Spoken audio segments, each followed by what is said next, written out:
It was a boat big enough for two men.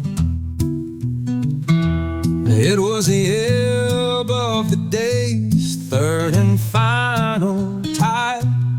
There were some big waves and some big fish. The passengers on board were ready for the ride.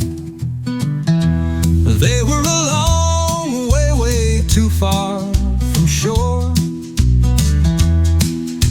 The sun was low and still was beating down. They had no watch and they had no time, just drowning their shrimp as the boat was floating around. There was an old bridge as a new reef. There was a thought or two of quitting on each of their minds. There was a silence that came as John searched for the shore. There was suddenly a tug that came to the end of Billy's line. Well, it couldn't be the bottom, it was moving pretty rough. Billy struggled for his catch, it was getting pretty tough. John was happy as he shouted, Billy, reel in that line. Bill and John had called it excitement. There was no waste of time.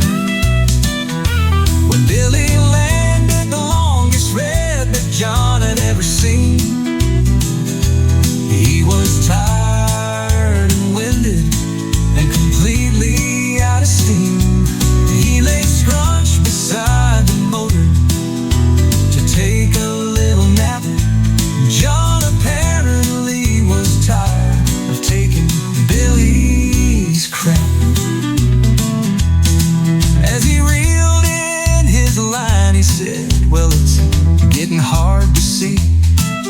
And he heard a woman answer, she said, are you talking to me?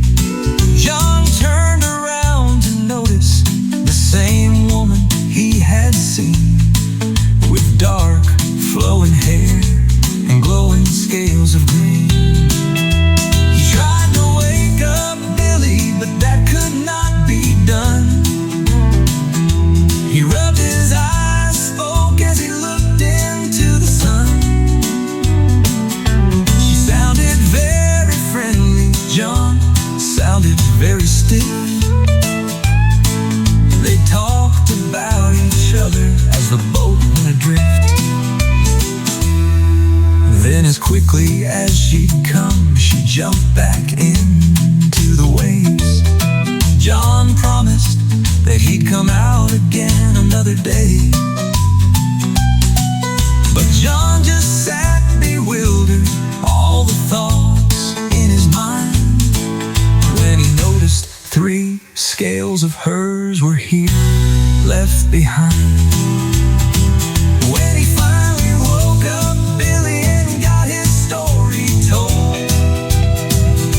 Bill wasn't buying a thing that John had quickly sold. It was a long ride back with Billy to the shore. He couldn't stop his laughter, no matter how John swore. These days John is keeping quiet, it seems he likes to fish alone.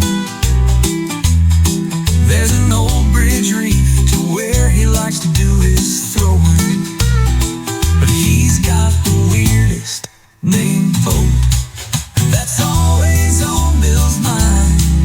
A 10-foot John called 3 scales left behind.